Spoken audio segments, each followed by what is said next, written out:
friends, कैसे हैं आप सभी? Welcome to Disi for Success. In last video, we have completed up to question number 39. Today we will start from question number 40.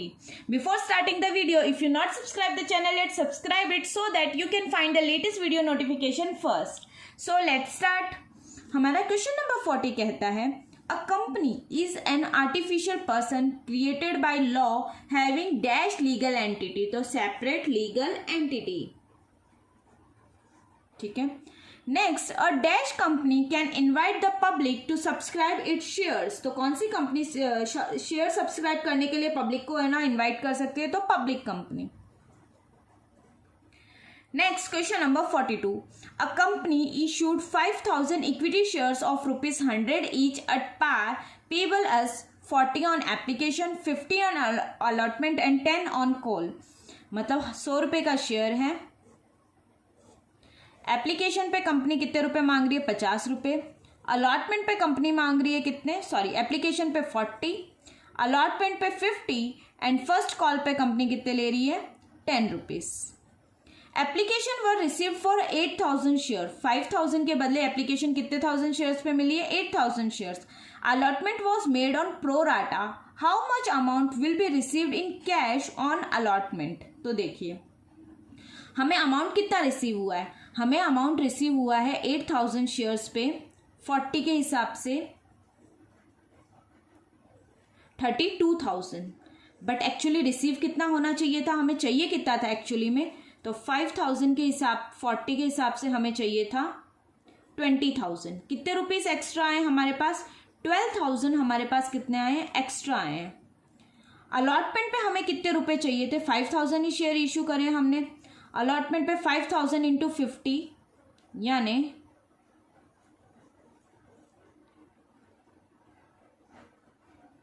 यहाँ पे एक zero extra कर लेना. ठीक है. तो अलॉटमेंट पे हमें 2.5 लाख रुपए चाहिए. अब कितने एक्स्ट्रा आए हुए हैं? 1,20,000 एक्स्ट्रा आए हुए हैं. मीन्स अब हमें पब्लिक से मांगने कितने हैं? ओनली 1,30,000 रुपीज़ हमें पब्लिक से मांगने हैं. ठीक है. तो इसका आंसर क्या हो जाएगा? अलॉटमेंट के हमें 1,30,000 रुपीज़ पब्लिक से मांगने हैं. क्या किया था मैंने? हमें रिसीव कितने हुए थे? हमें रिसीव हुए थे 8000 इंटू 40 यानी 3,20,000 मनी हमें पब्लिक से रिसीव हुए थे. बट एक्चुअली में हमें चाहिए कितना था? वी नीड हमें ओनली 5000 के हिसाब से, क्योंकि हम 5000 शेयर इशू कर रहे हैं तो 5000 इंटू 40 2 लाख हमें चाहिए थे. एक्स्ट्रा कितने रुपीस रिसीव हो गए? 1,20,000. अब एक बात बताइए, जब हम 5000 के हिसाब से 5000 शेयर्स पे 50 के हिसाब से लोगों से मांगेंगे तो कितने रुपए होंगे? 2,50,000. बट पब्लिक क्या बोलेगी? हमारा पहले का दिया हुआ एक्स्ट्रा अमाउंट भी पड़ा हुआ है. तो अगर हम उसको एडजस्ट कर लेंगे मीन्स अब पब्लिक से हम कितना मांगेंगे? खाली 1,30,000 रुपीज मांगेंगे. आ गया समझ में? Next question number 43. इसमें क्या कहा है? X limited had allotted 10,000 shares to the application for 12,000 shares. जिन्होंने 12,000 शेयर्स के लिए अप्लाई किया उन्हें कितने शेयर्स दिए? हमने 10,000 शेयर्स दिए. On pro rata basis the amount payable on application was ₹2. Application पे कितने रुपीज दिए हैं? 2. एंड ऑन अलॉटमेंट पे दिए हैं 3. मतलब अलॉटमेंट पे मांगे हैं 3. मिस्टर शे who applied for 600 share. Mister शे जो था जिसने अप्लाई किए हैं, अप्लाई कितने पे करें? अप्लाई 600 शेयर्स पे करें. डिड नॉट पे अलॉटमेंट मनी. इसने अलॉटमेंट मनी नहीं पे किया. अमाउंट नॉट पेड बाय शे ऑन अलॉटमेंट वॉज. तो कितने रुपए उसने अलॉटमेंट पे नहीं किया? सबसे पहले तो इसने अप्लाई करे हैं 600 शेयर्स के लिए, लेकिन अलॉट कितने किए हैं इसको? तो ये निकालने के लिए सबसे पहले हम issue to subscribe applied to allotted का रेशियो निकालेंगे. कैसे? अप्लाइड 12,000 शेयर किए बट अलॉट कितने किए हैं? 10,000. तो रेशियो कितना हो गया? 6:5. अब 6,000 हमारे लिए क्या है? 6,000 हमारे लिए 6,000 है या 600? सॉरी 600 हमारे लिए अप्लाइड है. अप्लाइड है तो अप्लाइड वाला रेशियो नीचे लिखेंगे और अलॉटेड वाला इनटू में लिखेंगे. जो हमें गिवन होती है उस वैल्यू का रेशियो नीचे लिखते हैं और बाकी इनटू में लिखते हैं. ठीक है. तो ये कितना हो जाएगा? 500। ठीक है, कितने हो गए, मतलब उसने अगर 600 के लिए अप्लाई किए हैं तो उसको अलॉट कितने हुए, 500 शेयर अलॉट हुए। सपोज करो उसने 600 के लिए अप्लाई किए होंगे, यानी उसने एप्लीकेशन पे 2 रुपीज़ के हिसाब से 1200 रुपये दिए होंगे, लेकिन हमें चाहिए कितने थे, उसको हमने 500 ही अलॉट किए हैं तो हमें 1000 रुपये ही चाहिए थे, उसने 200 रुपये एक्स्ट्रा दे दिए हमें। ठीक है, अब अलॉटमेंट पे हम उससे कितना मांगेंगे, अलॉटमेंट पे हम उनसे मांगेंगे 500 इंटू 3, 500 इंटू अलॉटमेंट के 3 रुपीज़ थे, 1500 रुपये मांगेंगे। लेकिन वो क्या कहेगा, मैंने 200 रुपये एक्स्ट्रा दे रखे हैं, मीन्स अब उससे कितने रुपए लेने हैं, हमें ओनली 1300 रुपीज़ लेने हैं। तो कितने, उसने 1300 रुपीज़ नहीं दिए होंगे, तो कितने रुपीज़ नहीं दिए उसने, 1300। समझ में आया। जब भी हमें अप्लाइड या अलॉटेड शेयर दिए हों और शेयर प्रोराटा बेसिस पे अलॉट हुए हों, तो पहले हमें अप्लाइड टू अलॉट का शेयर रेशो निकालना है। देन अप्लाइड दिए हुए हैं तो अप्लाइड के नीचे अप्लाइड वाला रेशो लिखेंगे, इनटू में अलॉटेड तो अलॉटमेंट शेयर आ जाएंगे। सपोज अलॉटेड शेयर दिए हैं तो अपॉन में अलॉटेड शेयर का रेशो लिखेंगे और इनटू में अप्लाइड का लिखेंगे तो अप्लाइड शेयर आ जाएंगे। और उस बेसिस पे जैसे हम प्रोराटा का वर्किंग नोट बनाते हैं, सिंपली वर्किंग नोट बनाओगे और करोगे। ये एमसीक्यूज हैं तो इतना डिटेल में बनाने की जरूरत नहीं है, बस आपको समझ में आए ऐसे रफली बना के फटाफट आप आंसर निकाल सकते हैं। Next question number 44। A portion of share capital that is reversed by a company and will be utilized only on happening of winding up of a company is called। ऐसा पोर्शन ऑफ शेयर कैपिटल जो company only winding up के time पे ना मांगती है उसको बोलते हैं रिजर्व कैपिटल।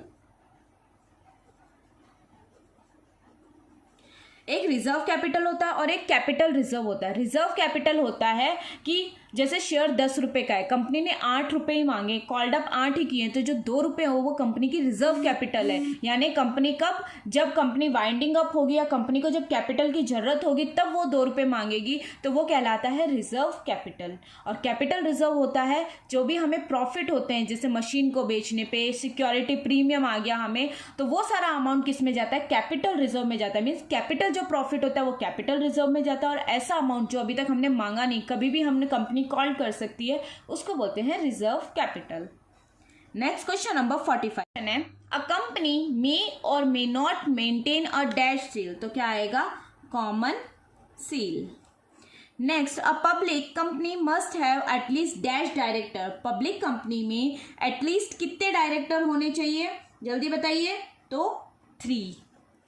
प्राइवेट कंपनी में मिनिमम देखो 1 पर्सन कंपनी होती है, प्राइवेट कंपनी होती है एंड पब्लिक कंपनी होती है।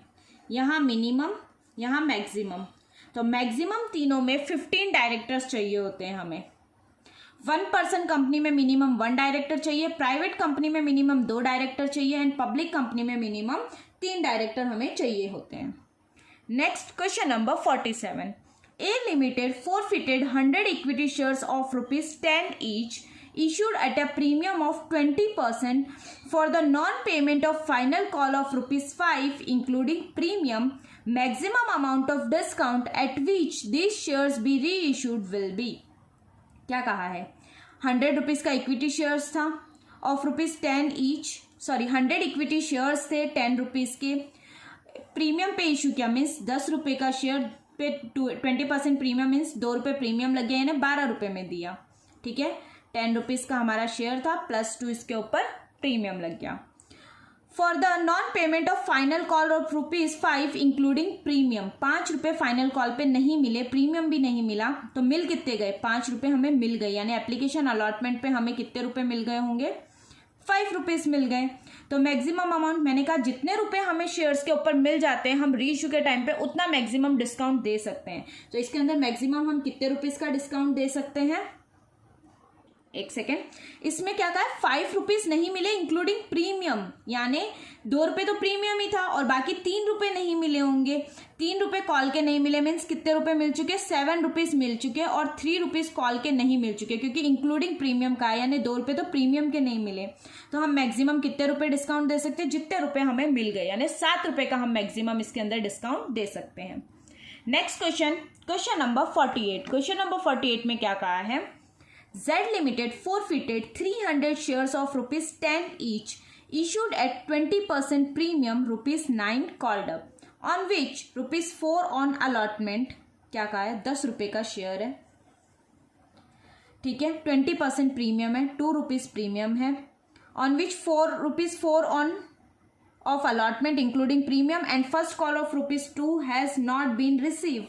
Application allotment call 4 rupees तो allotment के हैं, including premium है, means 2 rupees allotment के plus 2 premium and first call of rupees 2 और 2 rupees first call के, यानी बाकी के 6 रुपये application के होंगे. Not been received. Out of this 100 shares were reissued at fully paid up for rupees 9 per share. Amount to be transferred to capital reserve will be. इस question में देखो क्या कहा है, 9 ही कॉल्ड अप किए. 9 called up किए means यहाँ पे 5 6 7 8 9, 1 रुपये तो कॉल्ड अप ही नहीं किया अभी तक, 9 ही कॉल्ड किए, यानी एप्लीकेशन पे 5 रुपये मांगे होंगे. मीन्स जो फॉरफिट शेयर किए इन पे आ कितने गए, 10 × 5 यानी 500 शेयर हमें रिसीव हो गई, यानी शेयर फॉरफिटेड अमाउंट कितना हो गया, फॉरफिटेड अमाउंट हो गया ये. अब कैपिटल रिजर्व का अमाउंट निकालने का हमारा फॉर्मूला क्या होता है, forfeited amount upon forfeited share into issued reissued share minus में कौन सा अमाउंट करते हैं, फॉरफिट में जो गया री इशू के टाइम पे, यानी मैक्सिमम डिस्काउंट के टाइम पे. अब देखो, अब फॉरफिटेड फुल्ली पेड अप है, फुल्ली पेड अप है मीन्स 10 रुपीज़ का शेयर है, लेकिन हमने कॉल कितने के, 9, यानी 1 रुपये का डिस्काउंट दे दिया. तो ये डिस्काउंट ही यहाँ पे डिस्काउंट ऑन फॉर री इशू, डिस्काउंट ऑन री इशू वाला यहाँ आता है. तो डिस्काउंट कितना दे दिया, 100 शेयर पे 1 रुपये, क्योंकि कितने शेयर री इशू करें, 100 ही शेयर किए, 1 रुपये का डिस्काउंट दे दिया, वो यहाँ आ गया. फॉरफिटेड अमाउंट हमारा कितना है, 500. फॉरफिटेड अमाउंट हमारा कितना है, 500 अपॉन फॉरफिटेड शेयर कितने हैं, फॉरफिटेड अमाउंट हमारा है 300 शेयर्स हैं, सॉरी 300 शेयर पे 5 3 1500 हमारा फॉरफिटेड अमाउंट है. फॉरफिटेड शेयर है 300, री इशूड शेयर है 100, माइनस डिस्काउंट ऑन री इशू कितना हो गया, 100 रुपीज़. तो 0 से 0 कैंसिल, 3 5 यानी 500. तो 500 माइनस 100 कितने रुपए कैपिटल रिजर्व में चले जाएंगे, 400 रुपये हमारे किस में चले जाएंगे, कैपिटल रिजर्व में चले जाएंगे. ठीक है, तो कैपिटल रिजर्व में हमारे कितना अमाउंट चला गया, 400. कैसे करते हैं एक बार वापस से देख लीजिए. फॉरफिटेड अमाउंट मीन्स कितना हमें फॉरफिटेड शेयर्स के ऊपर रिसीव हो गया. तो हमारे पास कितने शेयर्स थे, 300 शेयर्स थे, 9 कॉल्ड अप किया, जिसमें से कहा है 2 फर्स्ट कॉल पे नहीं आए, मतलब कॉल पे नहीं आए, और 4 अलॉटमेंट पे नहीं आए इंक्लूडिंग प्रीमियम, मतलब 2 ना प्रीमियम के हो गए और 2 आए नहीं. मांगे कितने, 9 रुपये, मीन्स कितने रुपये आ गए, 5 रुपये आ गए. कितने शेयर्स थे, 300 शेयर्स थे, 5 रुपये आ गए, यानी कितने रुपये से आ गए, 1500 रुपीज़ वी रिसीव्ड. आगे 1500 रिसीव हमें अमाउंट हमें रिसीव हो गया. डिस्काउंट कितना दिया है री इशू पे, डिस्काउंट ऑन री इशू, तो डिस्काउंट देखो फुल्ली पेड अप है, फुल्ली पेड अप है मीन्स 10 रुपीज़, लेकिन हमने री इशू कितने रुपीज़ पे किया, 9 रुपीज़ पे, यानी 1 रुपये का डिस्काउंट दिया. अगर यहाँ पे फुल्ली पेड अप नहीं होता, 10 कॉल्ड अप या 8 कॉल्ड अप होता, यानी हमने प्रीमियम पे इशू किया, लेकिन यहाँ फुल्ली पेड अप है, मतलब इतने रुपये वाला शेयर हमने इतने रुपये पे इशू किया, यानी 1 रुपये डिस्काउंट दे दिया. 100 रुपीज़ का शेयर पे 1 रुपये डिस्काउंट दे दिया मीन्स 100. इसको अमाउंट 1 मान लिया करो, इसको अमाउंट 2 मान लिया करो. फॉर्मूला सिंपल बना लो, क्या, 1 अपॉन फॉरफिटेड शेयर इनटू री इशूड शेयर माइनस 2. ठीक है, इजी फॉर्मूला हो गया. अब कैसे करोगे, अब सिंपली 1 कितना है अमाउंट, 1500 अपॉन री फॉरफिटेड शेयर 300, री इशूड शेयर 100, तो 0 से माइनस में 100, तो 0 से 0 कैंसिल, 500 माइनस 100. नंबर 49 क्या है, Aravali Limited issued 10,000 shares of 10 each at par, for which application were received for 40,000 shares.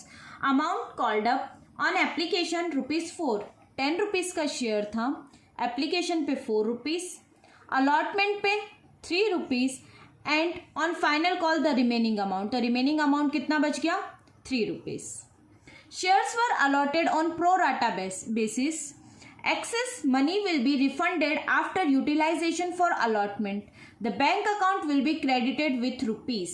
ठीक है, अलॉटमेंट का एडजस्टमेंट करने के बाद जितना भी एक्सेस मनी बचा वो हमने रिफंड कर दिया. तो क्या करेंगे, तो हमें शेयर कितने रिसीव हुए सब्सक्रिप्शन 40,000 शेयर्स पे। एप्लीकेशन पे कितने मांगे थे 4, यानी हमें अमाउंट टोटल कितना मिला है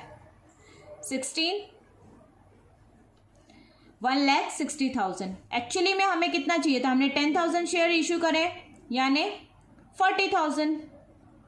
कितना एक्स्ट्रा मिल गया 1,20,000 अमाउंट हमें एक्स्ट्रा मिला। अब अलॉटमेंट पे 10,000 इंटू 3 मीन्स कितने रुपए मांगेंगे 30,000 रुपये मांगेंगे। लेकिन एक्चुअली में हमारे पास कितना है 120। 30,000 अगर 120 में से हमने एडजस्ट कर दिए तो कितने रुपीस और बच गए, तो 90,000 और बच गए। तो 90,000 हम क्या कर देंगे, लोगों को वापस रिफंड कर देंगे, क्योंकि एक्स्ट्रा जो भी मनी था वो हमें खाली अलॉटमेंट पे एडजस्ट करना था। उसके बाद हम फर्स्ट कॉल पे उस अमाउंट को एडजस्ट नहीं कर सकते, क्वेश्चन में क्लियर कहा है। तो जितना भी एक्स्ट्रा मनी बचेगा वो हम बैंक को क्या कर देंगे, वापस से रिफंड कर देंगे। ठीक है, क्या किया था, वही हमारे प्रोराटा वाली टेबल बनी थी। जितने shares application money received, application money received, यहां लिखते हैं एप्लीकेशन शुड बी रिसीव्ड, कितना चाहिए था हमें। ठीक है, उसके बाद जो भी है ये क्या आता है, हमारा एक्स्ट्रा अमाउंट आता है। उसके बाद allotment money, allotment made, allotment कितने रुपीस का करेंगे 30,000 का। 30 इसमें से एडजस्ट हो गया। अब 120 में से 30 एडजस्ट होने के बाद भी 90,000 कंपनी के पास है, तो वो 90,000 क्या हो जाएंगे, रिफंड हो जाएंगे। नेक्स्ट है a dash company is one which restricted the right to transfer it shares. ठीक है, कौन सी कंपनी है जो शेयर ट्रांसफर नहीं कर सकती, तो प्राइवेट कंपनी। ठीक है, इसी के साथ हमने 50 क्वेश्चन इस वीडियो में कंप्लीट कर लिए हैं। बहुत से नए कॉन्सेप्ट्स भी सीखे हैं, छोटे छोटे, जिस तरह के एमसीक्यूज में आ सकते हैं।